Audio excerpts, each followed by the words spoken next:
बिटिआरआव राङारि अनसुंथाइनि थाखाय फरायसाफोरनो गियान सोरां बिथांखि। आसा खालामदों दिनै बे सारा जे जोंनो चेक होदों बेनि गेजेरजों एसेबाबो जों थुलुंगा मोनदों। नैथि खेब गियान सोरां बिथांखिनि गेजेरजों चेक राननानै होदों 14 नं सोरांदुवार इउपिपिएल ब्लकआ। चिरां जिल्लानि सिङाव थानाय सान्थिफुराव दिनै सोरांदुवार इउपिपिएल ब्लकनि नब्लाङाव 14 नं सोरांदुवार इउपिपिएल ब्लकनि बानजायनायाव फरायसाफोरनो गियान सोरां बिथांखिनि गेजेरजों चेक राननानै होदों इएम रनजित बसुमतारिया।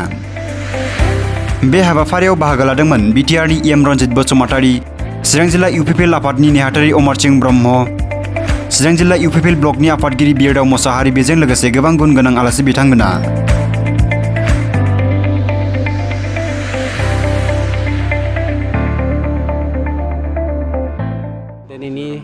दिनैनि जा हाबाफारि बे हाबाफारिया जोंनि बिटिआर सरकारनि जा गियान सोरां आसनि, बे आसनिनि गेजेरजोंनो जोंनि जानो गैयै बा रांखान्थि बिथिङावहाय गोरिब टेलेन्टेड स्टुडेन्टफोरा दिनै एडमिसन बायदिसिनायाव गोबां जेंना जायो।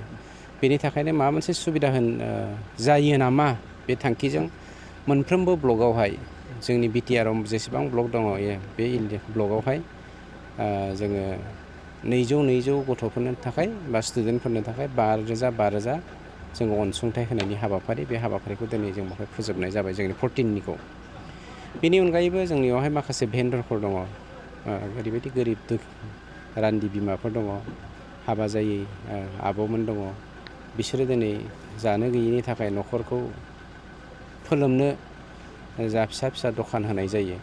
बे सुबुंफोरनोबो जोङो बोसोराव मोनसे ब्लकआवहाय 200 माने भेन्डरफोरनो बा गला होग्रा जोंनि बिमाफोरनो 5,000 खरै होनायनि जों बेबस्था लादों। खोब गोख्रैनो जों बेखौ होगोन।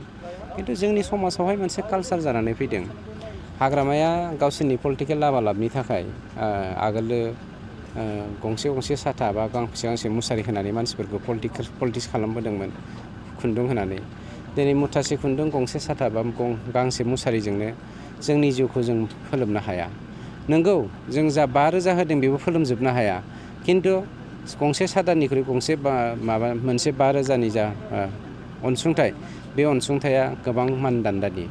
नोङो नाय, दिनै गंसे साथाखौ जुदि 100 थाखायाव जों बायनो हायोब्ला 5,000जों जोङो 50 खान साथा बायनो हायो। थारमाने बिसिनि बायदिबा 50 जन मानसिनो गंसे साथा होनानै 50ता न'खरखौ गावसिनि दखलाव लांनायनि। खिन्थु जोंनि थांखिया जादों सासे गोरिब दुखियानो 5,000 होनानै जों बिसोरखौ इनकारेज होनायजों लोगोसे फरायनायाव अनसुंथाइ होनो हायोब्ला भबिष्यत जिउआवहाय बिसोरो मोजां मानसि जानायनि उनाव बियो जेन 50ता न'खरनि मोनसे गेरेमसा बिफां जानानै सायख्लुम होनो हानायनि मोनसे मिजिं, बे मिजिंजोंसो दिनै जोंनि सरकारा प्रमद बर' बिथांनि दैदेननायाव अनसुंथाइखौ होनायनि हाबाफारिखौ लानाय जादों। दिनैनि बे गियान सोरां बिथांखिनि गेजेरजों जोंनो जे चेक रानदों, बिटिआरनि रनजित सारनिसिम गोजोननाय जासिहरबाय। आसा खालामदों दिनै बे सारा जे जोंनो चेक होदों बेनि गेजेरजों एसेबाबो जों थुलुंगा मोनदों। बिनि थाखाय जों सारखौ रोजा साबायखर बावहरनाय थाबाय आरो इयुनावबो जोंखौ सारा बेबायदि हेफाजाब होगोन होननानै आसा खालामनाय थाबाय। गोजोन्थों। गोसोखौ मोजां मोनदों। मा बुंनो सानो नोंथांमोननो जे बेबायदि मदद होबाय? सारनिसिम थेंक इउ जासिहरनाय थाबाय।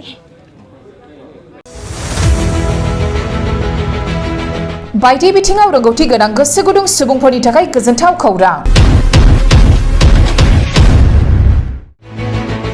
गावगावनि बायदि रोखोमनि रोंगौथि दिन्थिनो थाखाय लानानै फैदों multi talent reality show. Bodoland Asian cultural development CS लिमिटेडनि बानजायनायाव फैगासिनो दं बड'लेण्ड गट टेलेन्ट सिजन 2।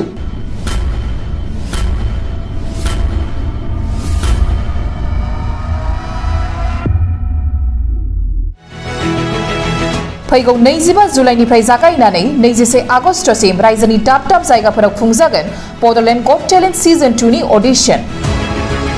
25 जुलाइआव धेमाजि आरो बिश्वनाथ, 27 जुलाइआव गलाघाट आरो कार्बि आंलं, 4 आगस्टआव तामुलपुर, 6 आगस्टआव सनितपुर आरो उदालगुरि, 12 आगस्टआव बाक्सा, 19 आगस्टआव चिरां आरो 21 आगस्टआव क'क्राझाराव बड'लेण्ड गट टेलेन्ट सिजन 2 नि अडिशना खुंजागोन। जायफोर बड'लेण्ड गट टेलेन्ट सिजन 2 आव बाहागो लानानै गावगावनि बायदि रोखोमनि रोंगौथिखौ दिन्थिनो थाखाय बाहागो लानो गोसो बिथांमोनहा नैबे मबाइल नाम्बाराव फोनांजाब खालामनो हागोन।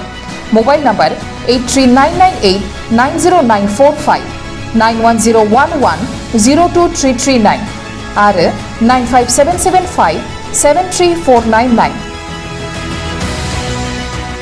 बादायनो थाखाय रेजिस्ट्रेशन खालामनाया सोलिगासिनो दं। थाबैनो होखानाय मबाइल नम्बराव जगाजग खालामदो।